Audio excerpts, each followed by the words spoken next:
녹정기, 김용원저, 제사권 11장.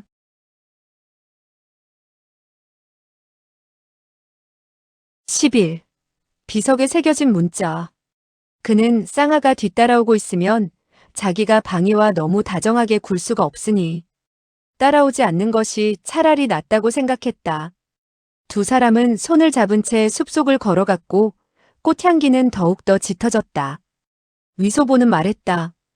이 꽃의 향기는 대단한걸. 설마하니 선화란 말인가?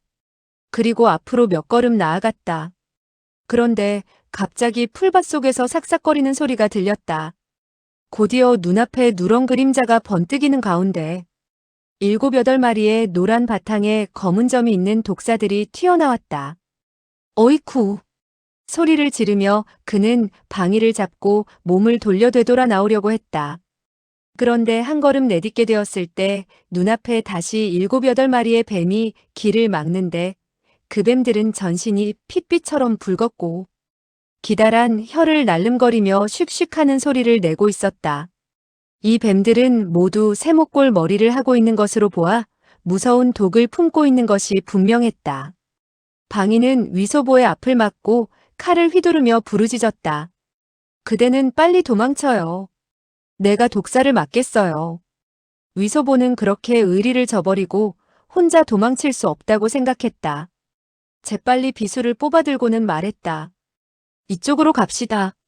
그리고 그는 방이를 끌고 비스듬히 걸음을 옮겼다.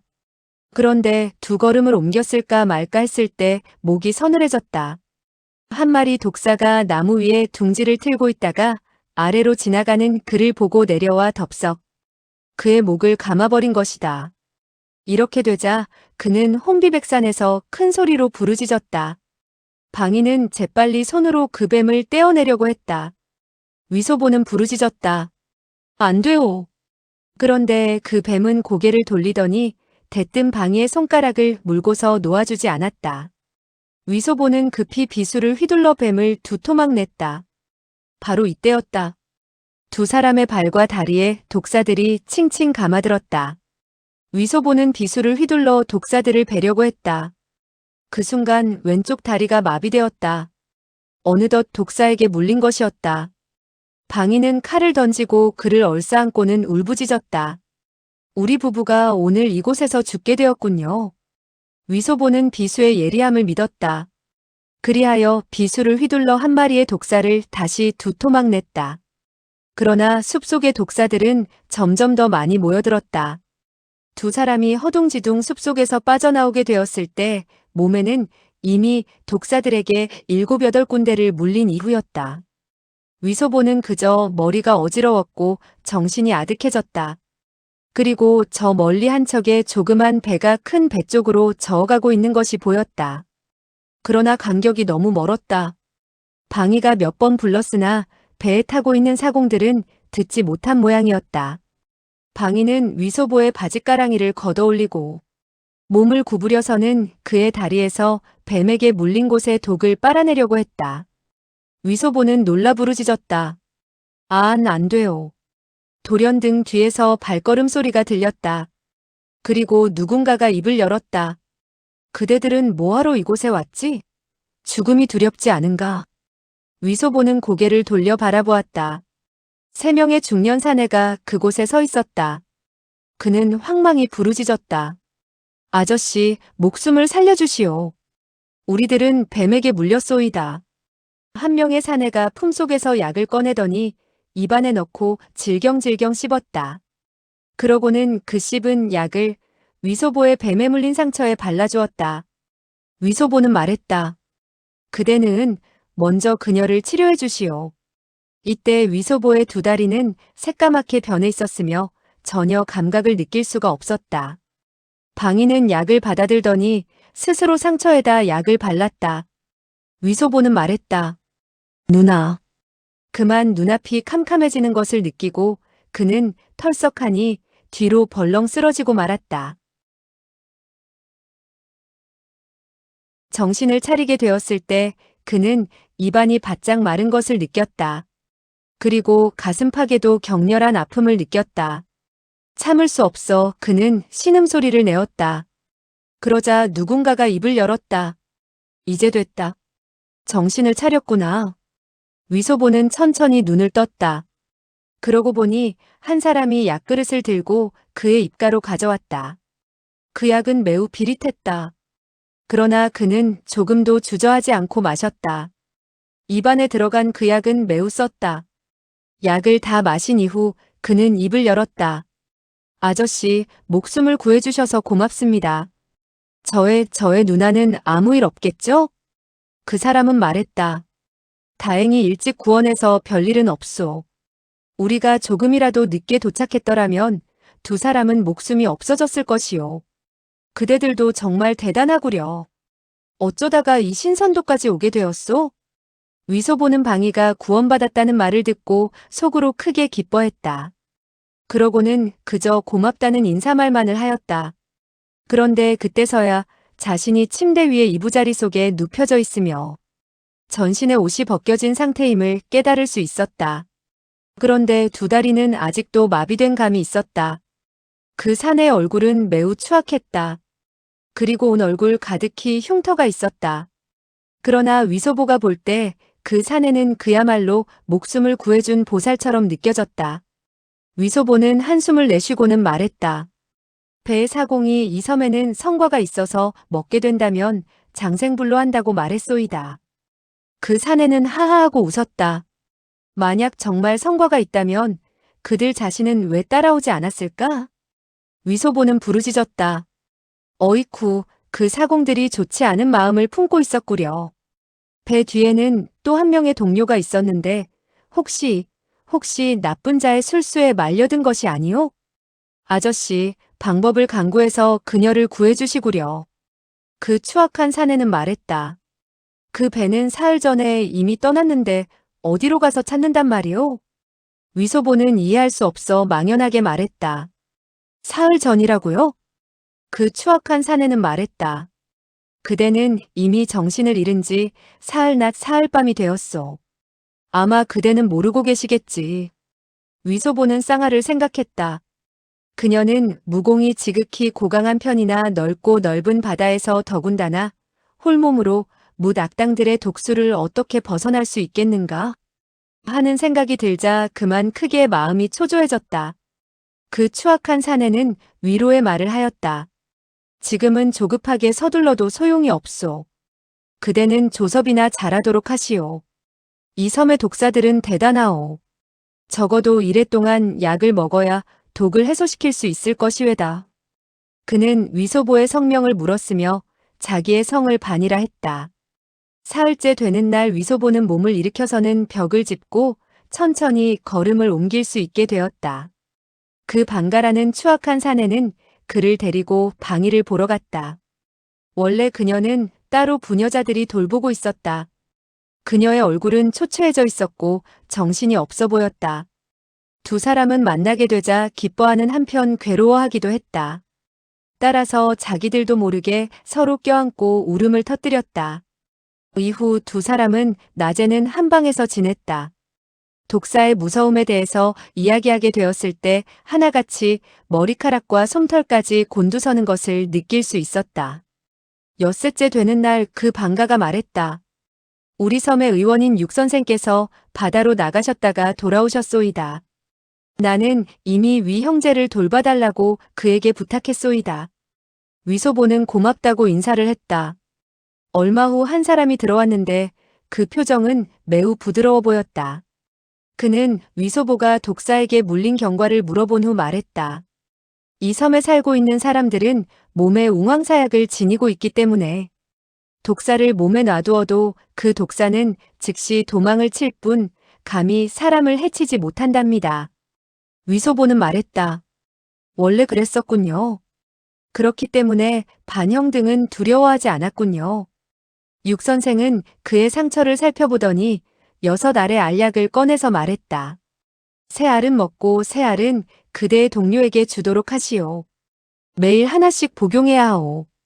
위소보는 매우 고맙다는 인사를 하고 200냥의 은표를 꺼냈다. 약수 하나마 수고비입니다. 선생께서는 웃지 마시고 받아주십시오. 육선생은 깜짝 놀라더니 웃으며 입을 열었다. 이토록 많이 주실 것 없소이다. 공자가 나에게 두냥의 은자만 주면 매우 고맙게 여길 것이외다. 그러나 위소보는 한사코 받으라고 하였다. 육선생은 부득이 그 돈을 받고 웃으며 입을 열었다. 공자께서 굳이 내리시는 것을 마다한다면 공손한 태도가 되지 못하겠지요. 공자께서는 이곳에서 지내느라고 답답했을 것이외다. 오늘 밤 공자는 그 여자분과 함께 우리 집으로 가서 술을 한잔 하시는 것이 어떻겠소이까? 위소보는 크게 기뻐서 그러겠다고 선뜻 대답했다. 해질 무렵 육선생은 뒤채에 대나무로 엮어 만든 교자를 위소보와 방이에게 보내왔다. 이 대나무 교자라고 하는 것은 기실 대나무 의자 밑에다가 2개의 기다란 대나무를 댄 것에 불과했다. 그리고 앞뒤에서 사람이 떠매는 것이었다. 섬에 살고 있는 사람들의 기구는 매우 간단해서 진짜 교자는 찾아볼 수가 없었다. 2채의 대나무 교자는 산개울을 따라 나아갔다. 계곡의 물소리가 졸졸거렸고 초목은 싱그러워 사람의 마음을 넓게 하고 또 정신을 맑게 했다. 그러나 위소보와 방이는 커다란 나무나 기다란 풀을 보기만 해도 전율을 느꼈다. 혹시나 독사가 기어나오게 될까봐 두려웠던 것이다. 교자가 7, 8마장 나아가게 되었다. 그리고 3칸의 대나무 집 앞에서 멈추었다. 그 집의 벽이나 천장 등은 하나같이 사발만한 굵기에 대나무로 엮어 만든 것이었다. 보기에 매우 견고했다. 강남이나 북경 땅에서 이와 같은 모양을 한 대나무 집은 일찍이 본 적이 없었다. 육선생은 마중을 나왔다. 그러고는 2 사람을 안으로 모셨다. 대청에 이르게 되었을 때 30여 세 되는 부인이 나와 손님을 맞았다. 바로 육선생의 처였다. 그 부인은 방이의 손을 잡고 매우 다정하게 굴었다. 육선생은 위소보를 서재로 데려가 앉도록 했다. 서재의 대나무로 엮은 서가에는 적잖은 책들이 진열되어 있었다. 그리고 사면의 벽에는 서화폭이 잔뜩 걸려 있었다. 아마도 육의원은 매우 의젓한 선비인 것 같았다. 육선생은 입을 열었다. 불초는 이 외딴 섬에서 살고 있는 만큼 견문이 매우 좁습니다. 위 공자는 중원 땅에서 오셨고 또한 귀한 집 자제이니 눈이 높아 작품을 감상함에 있어서 매우 탁월한 식견을 지녔으리라고 생각됩니다. 그대가 보기에 이 몇 폭의 서화는 전문가의 눈에 들만합니까? 이 몇 마디 점잖은 말씨는 위소보로서 겨우 알듯 말듯 한 정도였다.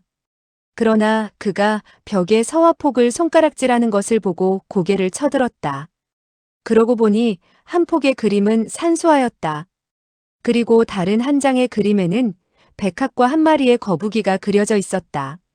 그는 웃으면서 입을 열었다. 이 늙은 거북이는 꽤 재미있구려. 육선생은 약간 어리둥절해하는 눈치였다. 그러더니 한 폭의 두루마리를 손가락질하며 물었다. 위 공자, 그대가 보기에 이 비문에서 탁본한 글은 어떻소이까? 위소보는 그 글씨가 꾸불꾸불한 것이 마치 부적 같다는 생각이 들었다. 따라서 고개를 끄덕이며 대답했다. 좋아요, 매우 좋습니다. 육선생은 또 다른 한 폭의 글씨를 가리키며 물었다. 이 한 폭은 진낭야 태각석인데 위 공자는 어떻다고 생각하십니까? 위소보는 그저 좋다고만 하면 약간 재미없다는 생각이 들어 고개를 가로저었다. 이 한 폭은 별로 좋지가 않군요. 육선생은 매우 엄숙해져서는 말했다. 위 공자의 가르침을 받고 싶소이다. 이 한 폭의 글자의 약점이나 잘못된 필획이 어디에 있는지요? 위소보는 말했다. 잘못된 필획은 많지만 잘된 필획은 무척 적소이다. 그는 잘못된 필획이 있으면 자연 잘된 필획이 있으리라고 생각하고 그와 같이 대답했다. 육선생은 갑자기 잘된 필획이라는 말을 듣자 약간 어리둥절하더니 고개를 끄덕였다. 정말 고명하십니다. 고명하십니다. 그리고 그는 서쪽에 있는 한 폭의 초서를 가리키며 말했다. 저 한 폭의 초서를 위 공자는 어떻게 생각하십니까? 위소보는 고개를 돌려 잠시 바라본 후 고개를 가로저었다. 저 몇 자의 글씨는 먹이 말랐는데도 덧칠을 하지 않았구려. 저 가느다란 획을 질질 끄는 것은 깨끗해 보이지 않습니다. 육 선생은 그 말을 듣고 안색이 크게 변했다. 초선은 먹을 한번 찍어 쭉쭉 내리쓰며 획을 따지는 것이었다. 그리고 먹물이 잔뜩 묻은 데와 제대로 먹물이 묻지 않은 데가 있어 상호 조화를 이루어야 했다. 그리고 먹물이 짙은 데와 옅은 데가 있는 것도 하나의 음양 조화를 꾀한다고 할 수도 있었다. 이와 같이 서법에는 여러 가지 따지는 법칙이 많았는데 그러한 법칙을 위소보는 알 턱이 없었다. 따라서 위소보가 몇 마디의 말을 하게 되자 그만 미천을 드러내고 만셈이 되었다. 육 선생은 다시 한 폭의 글자를 가리키며 말했다. 이 한 폭은 모두 다 갑골고문이외다. 이 형제는 학문이 얕아서 한자도 모르니 공자께서 지도해 주시죠? 위소보는 종이의 글자들이 하나같이 올챙이 같다고 생각했다. 그것은 마치 오대산 금수봉 보제사에서 본 비석에 새겨진 글자와 같다는 생각이 들었다. 따라서 그는 마음속으로 움직이는 바가 있어서 입을 열었다. 이 몇 자는 내가 알고 있소이다. 이는 다음과 같은 글귀이지요. 신룡교의 홍교주는 만년이 가더라도 늙지 않으며 선복을 누리리라. 신통력이 광대하며 수명은 하늘같이 높게 되리라. 육 선생은 얼굴 가득히 기쁜 빛을 띠고 입을 열었다. 천지신명께 감사드립니다. 그대는 과연 이 글자를 알고 있었구려. 그가 무척 기뻐서 말하는 소리까지 떨리는 것을 보고 위소보는 대뜸 의심이 들었다. 내가 이 몇 자를 알고 있는데 그는 어째서 이토록 기뻐할까? 혹시 그 역시 신룡교의 사람이 아닐까? 아, 야단났다. 뱀 영사. 그렇다면 이곳은 신룡도가 아닐까? 이와 같은 생각이 들자 그는 불쑥 물었다. 반두타는 어디에 있소? 육 선생은 깜짝 놀라 몇 걸음 뒤로 물러서더니 떨리는 음성으로 물었다. 그대는 이미 알고 있었소? 위소보는 고개를 끄덕였다. 기실 그는 아무것도 몰랐다. 육 선생은 점잖은 얼굴로 입을 열었다. 그대가 모두 알고 있었다면 오히려 더 잘 되었소. 그리고 그는 책상가로 가서 먹을 갈고 종이를 펴더니 말했다. 아무쪼록 그대는 이 올챙이 같은 고문을 한자 한자 옮겨 써주시오. 어느 글자가 홍자이고 어느 글자가 교자인지 말이외다. 그리고 붓을 들고 먹을 듬뿍 찍더니 다가오라는 손짓을 했다. 위소보가 붓을 들고 글을 쓴다는 것은 그의 목숨을 빼앗는 일만큼 난처한 노릇이었다. 위소보는 속으로 야단났다고 생각했다. 그러나 육 선생의 안색이 일그러져 있는 것을 보고 감히 그 뜻을 어길 수 없어 체면불구하고 책상가에 가서 앉았다. 그리고 손을 뻗쳐 붓을 쥐었다. 그런데 이렇게 되자 손이 주먹을 쥐는 꼴이 되었다. 그가 붓을 들게 되었을 때 마치 밥을 먹을 때 젓가락을 들 듯 했는데 그래도 그 모습은 어느 정도 글 쓰는 사람이 붓을 잡는 법과 비슷했다. 그러나 그와 같이 주먹을 쥐게 되자 마치 돼지를 잡을 때 칼을 잡는 법이나 망치를 들고 못을 박을 때의 꼴과 다를 바가 없었다. 천하에 이와 같이 붓을 잡는 꼴은 없는 것이다. 육 선생은 더욱더 노기를 얼굴에 떠올렸다. 그러나 억지로 화를 참는 듯한 어조로 천천히 입을 열었다. 그대는 먼저 자기의 이름부터 써보시오. 위소보는 벌떡 몸을 일으켰다. 그리고 붓을 땅바닥에 내던졌다. 먹물이 사방으로 튀었다. 위소보는 큰 소리로 말했다. 나는 아무 글자도 모르오. 개방귀 같은 글자도 쓸 줄 모른단 말이오. 뭐가 홍교주의 수명이 하늘처럼 높더란 말이오. 나는 그저 나오는 대로 씹으려서 그 고약한 두타를 속였던 것이오. 그대가 나에게 글을 쓰라고 한다면 내가 죽었다가 다시 깨어날 때까지 기다려야 할 것이오. 이제 그대는 나를 살리든 죽이든 마음대로 하시오. 내가 눈살 한번 찌푸린다면 호걸이 아니외다. 육 선생은 냉랭히 입을 열었다. 그대는 아무 글자도 모르오? 위소보는 말했다. 모르오. 그대의 거북이의 것 자도 모르고 그대는 후레자식이라는 후 자도 모르오. 그는 들통이 나게 되자 그만 수치가 분노로 변하게 되었다. 어쨌든 간에 뱀의 섬에 끌려온 이 마당에 살아남지 못하리라는 생각과 이렇게 된 마당에 빌어봐야 소용이 없다는 생각에 먼저 입으로 득을 보려고 하였다. 육 선생은 잠시 생각해 보더니 붓을 들고 종이에다가 올챙이 문자를 쓰고 물었다. 이게 무슨 글자요? 위소보는 큰 소리로 말했다. 그만두시오. 나는 모른다고 했으면 모르는 것이오. 설마 거짓말일 턱이 있겠소? 육 선생은 고개를 끄덕였다. 좋아. 원래 반두타가 그대의 속임수에 놀아났군. 그러나 이 일은 이미 교주에게 알려졌단 말이야. 내 이 좀도둑 같은 녀석. 그러더니 벌떡 몸을 일으켜 위소보의 목을 두 손으로 잡더니 점점 조르는 것이 아닌가. 그리고 이를 갈면서 말했다. 너는 우리로 하여금 교주님을 속이는 죄를 짓게 했다. 이제 모든 사람은 너 때문에 죽어 뼈를 묻힐 곳이 없단 말이다. 모두 함께 죽는 것이 그 무궁무진한 혹형을 당하는 것보다 깨끗한 것이다. 위소보는 그가 목을 조름에 따라 숨을 제대로 쉴 수가 없었다.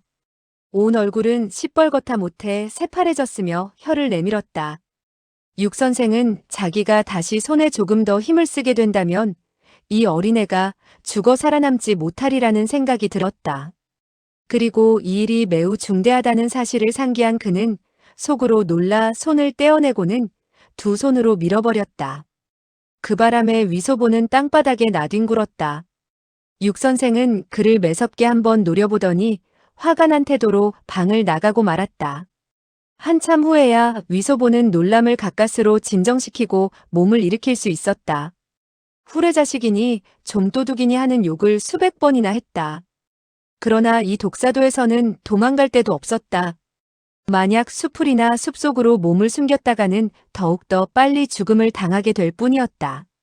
이와 같은 사실을 생각한 그는 문가로 가서 문을 밀어보았다. 그 대나무 문은 바깥쪽에서 걸어 잠근 듯 꼼짝도 하지 않았다. 그는 창밖을 바라보았다. 창 아래쪽은 깊은 골짜기라 도망칠래야 도망칠 수 없는 형편이었다. 그는 고개를 돌려 벽에 걸려있는 서화폭을 바라보며 속으로 생각했다. 이까지 것들이 뭐가 좋다는 것이야? 그리고 그는 땅에 떨어진 붓을 집어들고 먹을 듬뿍 묻혀서는 한 폭의 서화폭에다가 큰 거북이니 작은 거북이니 수없이 그려댔다. 수십 마리의 거북이를 그려대자 그것도 피곤해졌다. 그는 붓을 땅바닥에 내던지고 의자에 웅크리고 앉았다가 잠시 후에는 그만 잠이 들고 말았다.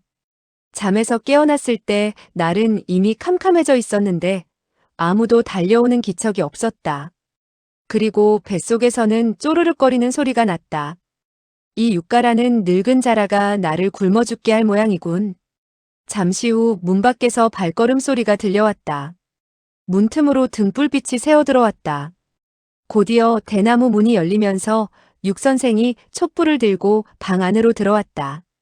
그는 고개를 옆으로 돌려 위소보를 물끄러미 바라보았다.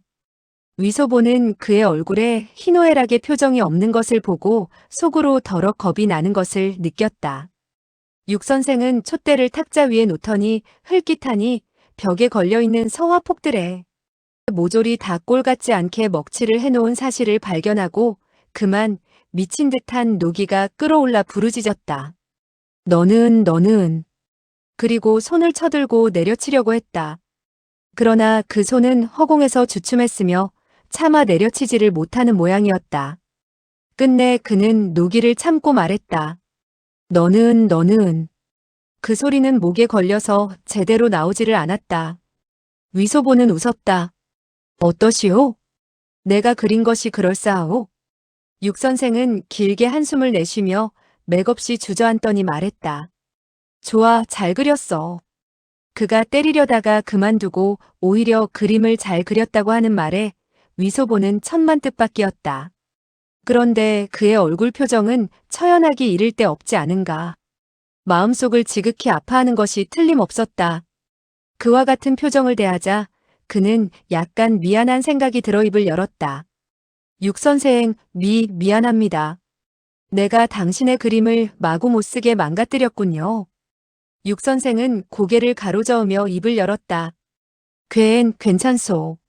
그리고 두 손으로 머리를 얼싸안더니 탁자 위에 엎드려서는 한참 동안 꼼짝하지 않았다. 그리고 잠시 후에야 입을 열었다. 그대가 배가 고플 것이니 밥을 먹은 후에 다시 이야기를 하기로 합시다. 어느덧 객당의 탁자 위에는 4가지의 찬과 국그릇이 놓여 있었다. 닭고기도 있었고 물고기도 있는 것이 매우 풍성한 편이었다. 곧이어 방이가 육부인의 안내를 받으며 들어왔다. 4사람은 함께 식사를 하였다. 위소보는 속으로 매우 의아하게 생각했다.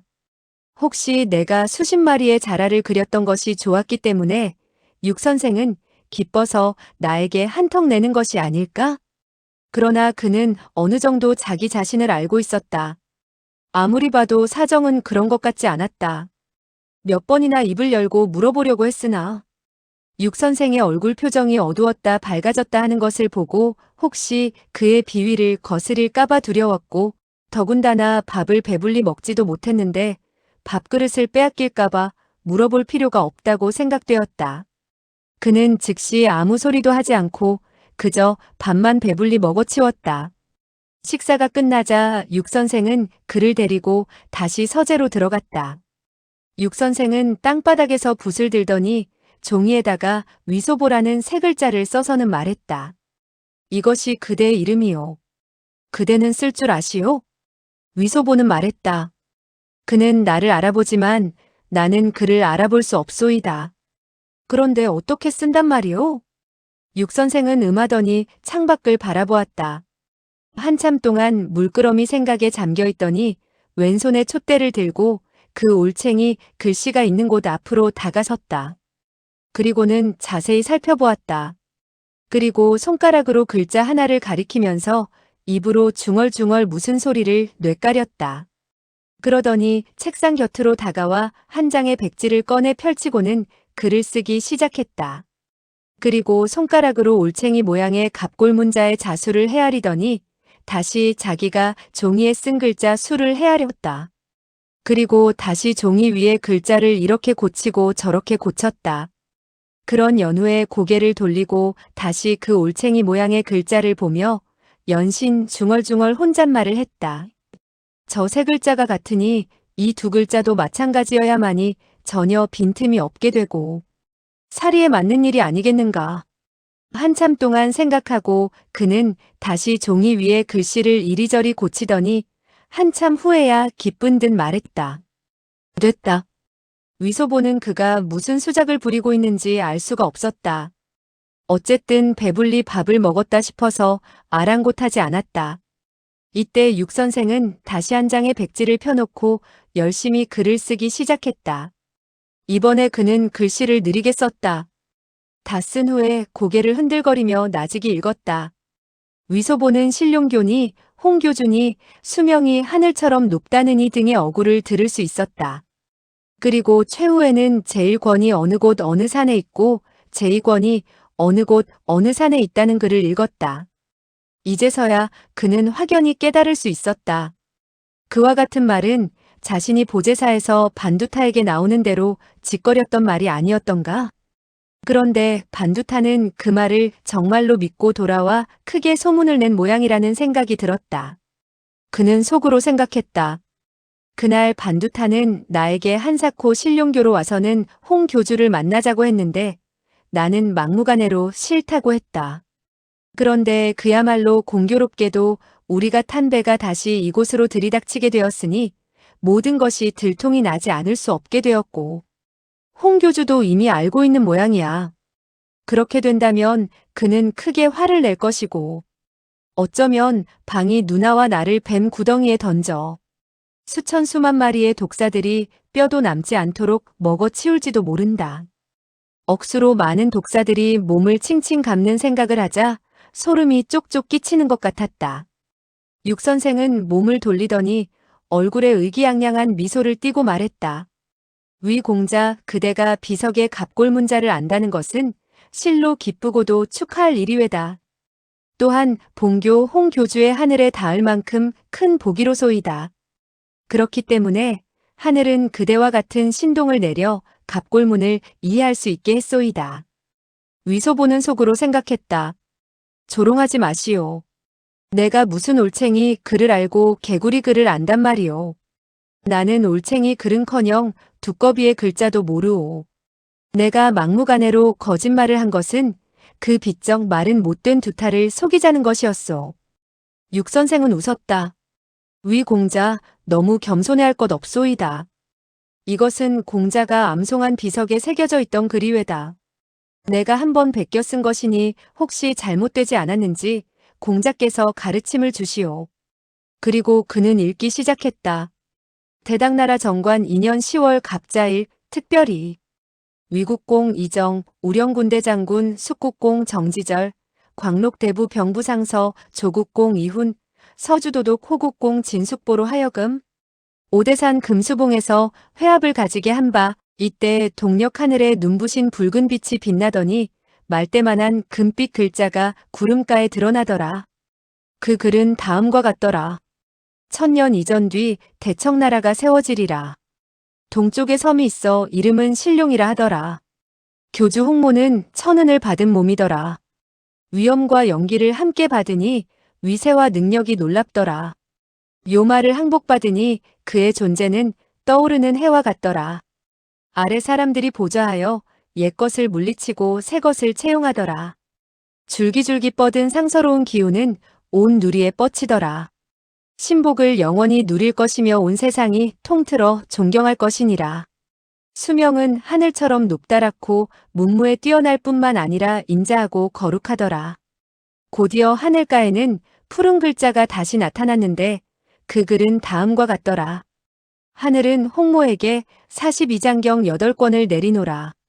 제1권은 하남성 보구산 탕마사에 있으며 제2권은 산서성 필가산 천심암심에 있으며 제3권은 사천성 청성산 능소관에 있으며 제4권은 하남성 송산 소림사에 있으며 제5권은 호북성 무당산 진무관에 있으며 제6권은 사천 주변의 공동산 가엽사에 있으며 제7권은 운남 곤명의 평서왕부에 있더라.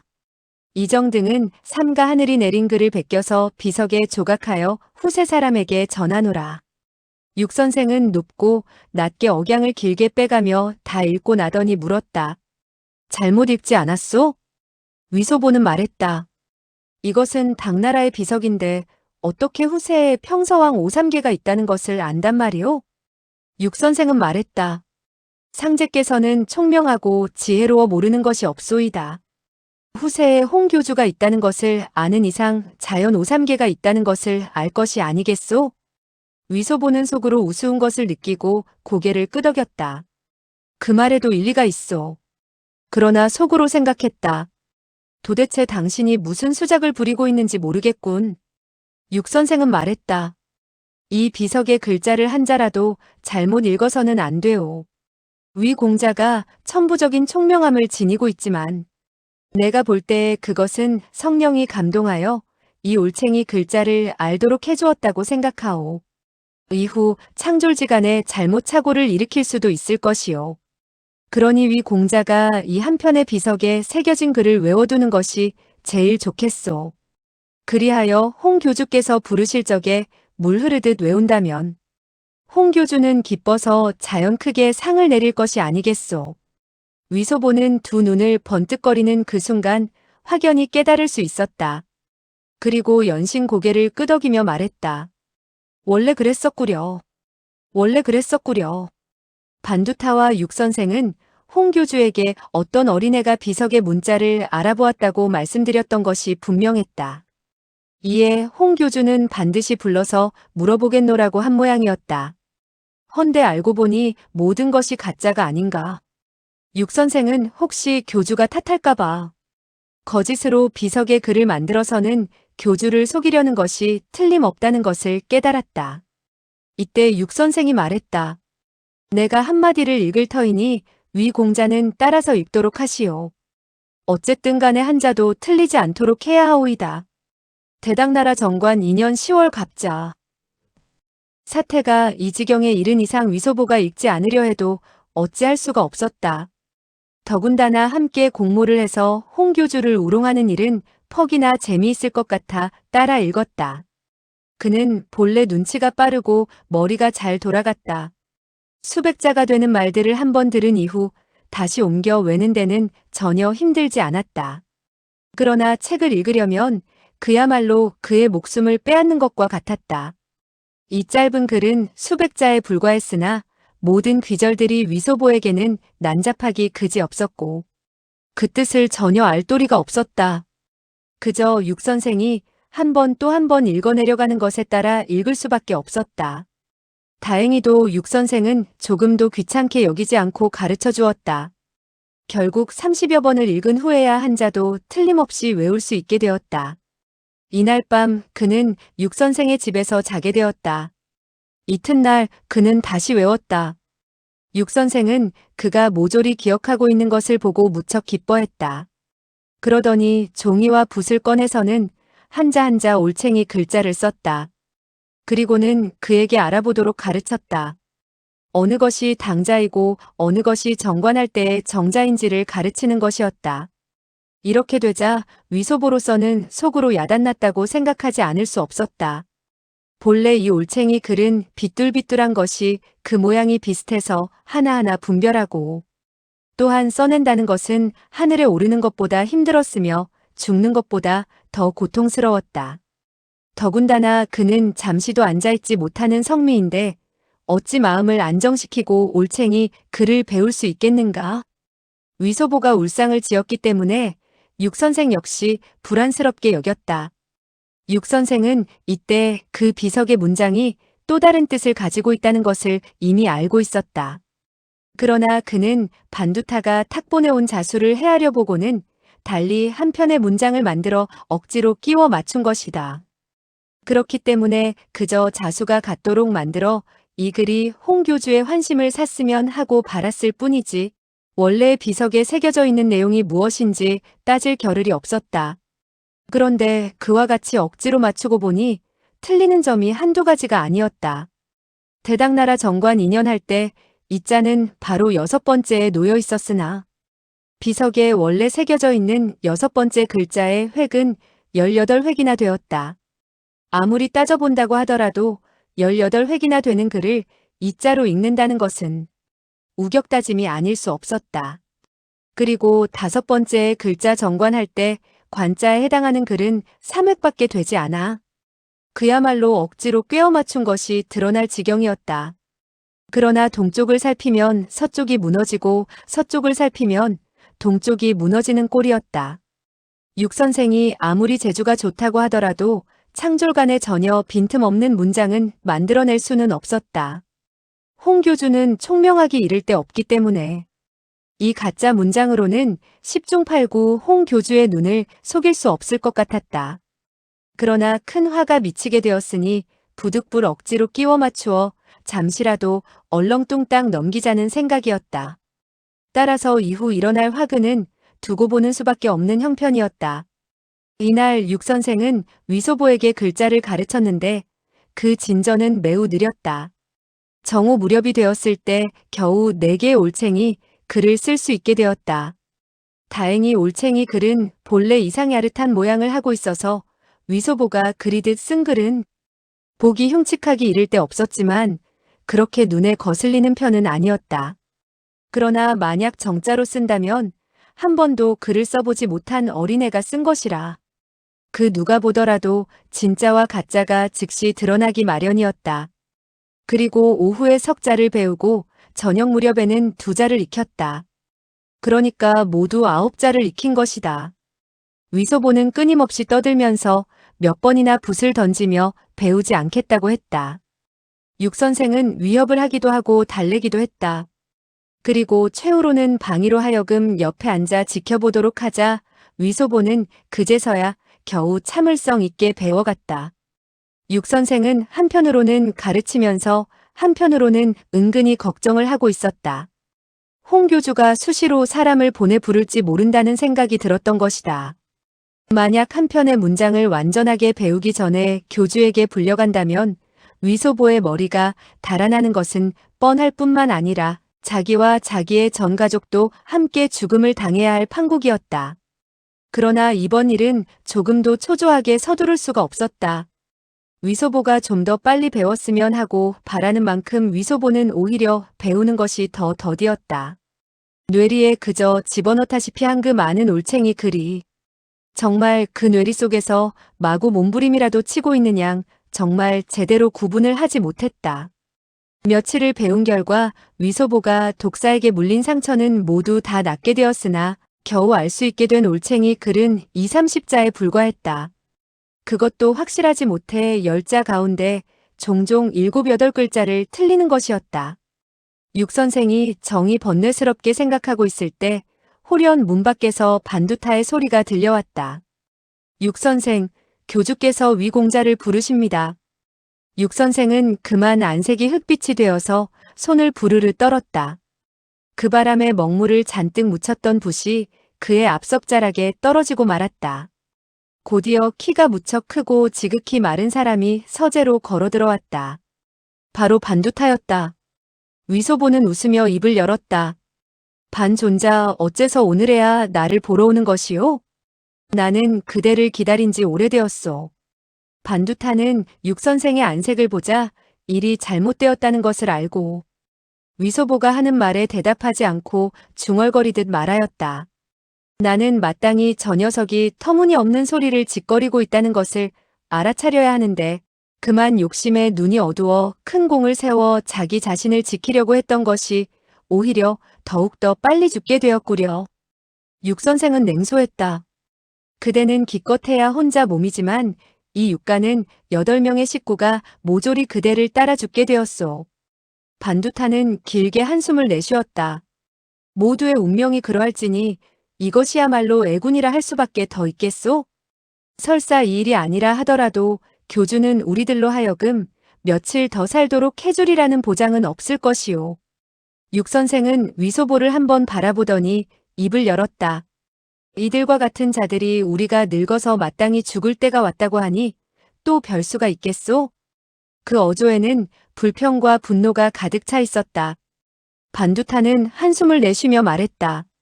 나 또한 그의 나이가 어린 것만 믿고 교주의 환심을 사고자 뒤돌볼 겨를도 없이 보고를 했구려. 아! 육 선생은 위소보를 한번 노려보더니 말했다. 나이가 어려도 너무나 어리단 말이오. 반두타는 말했다. 육형 사태가 이 지경에 이른 이상 그대와 나는 함께 죽거나 살도록 합시다. 사내 대장부가 죽으면 죽었지 뭐가 또 두려울 게 있겠소? 위소보는 손뼉을 쳤다. 반존자의 그 말이 옳소이다. 정말 영웅호걸다운 말이오. 사실 두려울 게 뭐요? 나도 두려워하지 않는데 그대들은 더욱더 두려워할 필요가 없소이다. 무지한 녀석 같으니 정말 하늘이 얼마나 높고 땅이 얼마나 두터운지 모르는군. 그대가 두려움을 알게 되었을 땐 이미 때가 늦을걸. 그리고 한참 동안 넋을 잃고 서 있더니 말했다. 반존자는 잠깐만 기다리시오. 나는 안 사람에게 몇 가지 당부를 하고 오리다. 잠시 후 육 선생은 다시 서재로 되돌아왔다. 얼굴에는 눈물을 흘린 자국이 있었다. 반두타는 말했다. 육형, 그대의 승천한 알약을 나에게도 한 알 주시구려. 육 선생은 고개를 끄덕이더니 품속에서 자기로 된 병을 꺼냈다. 그리고 병마개를 뽑더니 한 알의 붉은 알약을 꺼내 그에게 주며 말했다. 이 알약을 입에 넘기기만 하면 숨이 끊어지게 되오. 그러니 최후의 고비에 도달하기 이전에는 경거망동하지 마시오. 반두타는 받아서 쓰디쓰게 웃으며 말했다. 고맙소. 반두타는 자기 목숨을 가볍게 보지는 않소. 이토록 빨리 승천하리라고는 생각하지 않소이다. 위소보는 오대산 위에서 반두타가 소림사 18라한을 상대로 싸우던 것을 본 적이 있었다. 그때는 위풍이 늠름하지 않았던가. 그러한 그가 이때 독약을 얻는 것을 보고는 홍 교주가 죄를 물으려고 할 때 자살하려고 한다는 사실을 깨달을 수 있었다. 이때서야 위소보는 사태가 심각하다는 것을 느끼고 불현듯 두려움을 느꼈다.